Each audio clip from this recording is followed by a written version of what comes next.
দেখুন এই ভিডিওটা হচ্ছে ইনভেস্টমেন্ট ডেভেলপমেন্ট ক্যাটাগরির চমৎকার একটা ভিডিও। শেষ পর্যন্ত থাকুন, আপনার জন্য সারপ্রাইজ রয়েছে। একজন ধনী ব্যক্তির কমপক্ষে 4টা আয়ের রাস্তা থাকে, অর্থাৎ তারা 4টা বিভিন্ন বিভিন্ন রাস্তা থেকে কিন্তু ইনকাম করে, কিন্তু আমাদের ম্যাক্সিমাম মানুষজনের শুধুমাত্র একটা আয়ের রাস্তা থাকে। এখন আমরা কিন্তু অনেকেই জানতে চাই তাদের আয়ের উৎসগুলো কি কি, তারা কোন গোপন কৌশলগুলো ব্যবহার করে যার কারণে তাদের কাছে এত টাকা আসতেই থাকে। এই যে প্রশ্নের উত্তরগুলো, এগুলোকে সমাধান করার জন্য আমি রাশিদুল ইসলাম নিজে গবেষণা করে 4টা অসাধারণ অধ্যায়ের একটা চমৎকার ইবুক ডিজাইন করেছি। এখানে টপিক দেখতে পাচ্ছেন, কিভাবে ধনীরা অর্থ উপার্জন করে। চমৎকার এই ইবুকের অসংখ্য 4টা অধ্যায়ের মধ্যে আমার সব থেকে ফেভারিট লেগেছে এটা হচ্ছে ধনীদের প্রধান ইনকাম সোর্স গুলো কি কি আপনি জানতে পারবেন এই ইবুকের মাধ্যমে। 2 নম্বর হচ্ছে ধনীদের আয়ের গোপন কৌশল, যেটা তারা ব্যবহার করে সেই জিনিসটা আমি এই বইয়ে সিক্রেট রিভিল করেছি। এবং 3 নম্বর হচ্ছে তাদের সম্পদ ব্যবস্থাপনা কিরকম এবং তারা কিভাবে এই জিনিসটাকে মেইনটেইন করে। সব থেকে গুরুত্বপূর্ণ বিষয়,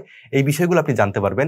এখন আপনি এই বইটা কিভাবে পাবেন, দেখেন ভিডিওর ডেসক্রিপশনে লিঙ্ক রয়েছে, সেখানে আপনি বইটা সম্পর্কে আরো বিস্তারিত জানতে পারবেন এবং কিভাবে ডাউনলোড করবেন সেটারও কিন্তু একটা ভিডিও দেওয়া রয়েছে। অথবা আপনি স্ক্রিনে এই মুহূর্তে আমাদের হোয়াটসঅ্যাপ নাম্বার দেখতে পাচ্ছেন, অফিসিয়াল হোয়াটসঅ্যাপ নাম্বার, সেখানে আপনি যোগাযোগ করলে আমাদের টিম থেকে রিচ আউট করবে, আপনাকে সর্বোচ্চ সহযোগিতা করবে। তো আমি মনে করি ধনীদের মতো যদি আপনি অর্থ উপার্জন করতে চান তাহলে এই ইবুকটা আপনার দরকার। ইনভেস্টমেন্ট ডেভেলপমেন্ট যদি করতে চান নিজের, এই বইটা আপনার দরকার। বেস্ট অফ লাক, ভালো থাকবেন। নেক্সট ভিডিওতে দেখা হচ্ছে।